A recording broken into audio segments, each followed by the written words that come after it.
চাকরিহারা শিক্ষক শিক্ষাকর্মীরা বৈঠকে বসবেন শিক্ষামন্ত্রী ব্রাত্য বসুর সঙ্গে। শুক্রবার হবে সেই বৈঠক। একদিকে স্কুল সার্ভিস কমিশনের অফিসে অভিযান চালানোর কর্মসূচি রয়েছে চাকরিহারাদের, অন্যদিকে হবে বৈঠকও। উপস্থিত থাকবেন চাকরিহারা শিক্ষক শিক্ষাকর্মীদের 8 জন প্রতিনিধি।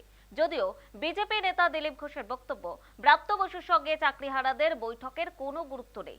এখন যা করবে আদালত। যোগ্য অযোগ্যদের তালিকা কেন রাজ্য প্রকাশ করছে না তা নিয়ে ফের প্রশ্ন তোলেন দিলীপ ঘোষ। ব্রাত্য বসু কি করতে পারবেন? মুখ্যমন্ত্রী মিথ্যা কথা বলে চালিয়ে দিয়ে ব্রাত্য বসুর করার কিছু নেই। কারণ ব্রাত্য বসুর কাছে যাওয়ার কোনো দরকার নেই। যান, চা খান, ঘুরে আসুন, আর এরকম আপনাদের ঘুরিয়ে ঘুরিয়ে সময় নষ্ট করা হবে। সেজন্য মুখ্যমন্ত্রী দায়িত্ব নিন। তার সরকারে গন্ডগোল করেছে, তিনি তার সরকারের প্রতিনিধি উকিলদের বলুন কোর্টে গিয়ে 18,000 লোকের যে লিস্ট আছে সেটা জমা দিন। আগে এদের চাকরির ফয়সালাও, এরা জয়েন করুক, তারপর বাকি কথা হবে। কারণ আন্দোলন তো ওরা করতেই পারে যে কোনো জায়গায়, অসুবিধা নেই।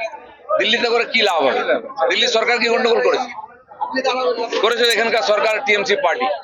এখানকার সরকারকে দায়িত্ব নিতে হবে। তারা কোর্টে গেছে, হাইকোর্ট যখন রায় দিল তার বিরুদ্ধে তারা সুপ্রিম কোর্টে গেছিলেন। এই জন্য তাদেরকে এই সুপ্রিম কোর্টে বলতে হবে যে সুবিচার হোক, এই 18,000 যোগ্য প্রার্থীর চাকরি ফিরিয়ে দিন। তারা গিয়ে কোর্টে আপিল করুক। রাজ্য সরকার কিছু করবে না, এরাই টাকা খেয়েছে 800 কোটি। এরা চাইছে, এরাই ঘেঁটে দিয়েছে যাতে যোগ্য অযোগ্য না আলাদা হয়। মমতা ব্যানার্জি একবারও যোগ্য অযোগ্য বলেননি। তারা চান না সমাধান হোক। ওদের চুরির জন্য 8,000 লোকের জন্য 18,000 লোক রাস্তায় বসে গেছে যারা যোগ্য। এই সরকারের উপরে কোনো ভরসা নাই। এদের উপর ভরসা করা মানে সময় নষ্ট করা। না না, সরকার হাইকোর্টের রায়ের পরে কি করেছে? সুপ্রিম কোর্টে গেছে, এবার কি ইউএনও তো যাবে? ওরা তো বাঁচার চেষ্টা করছে, নিজের লোকেদের বাঁচাবার চেষ্টা করছে যাতে চুরিটা ধরা না পড়ে। আমারও বক্তব্য তাই, ব্রাত্য বসুর কোনো করার কিছু নেই।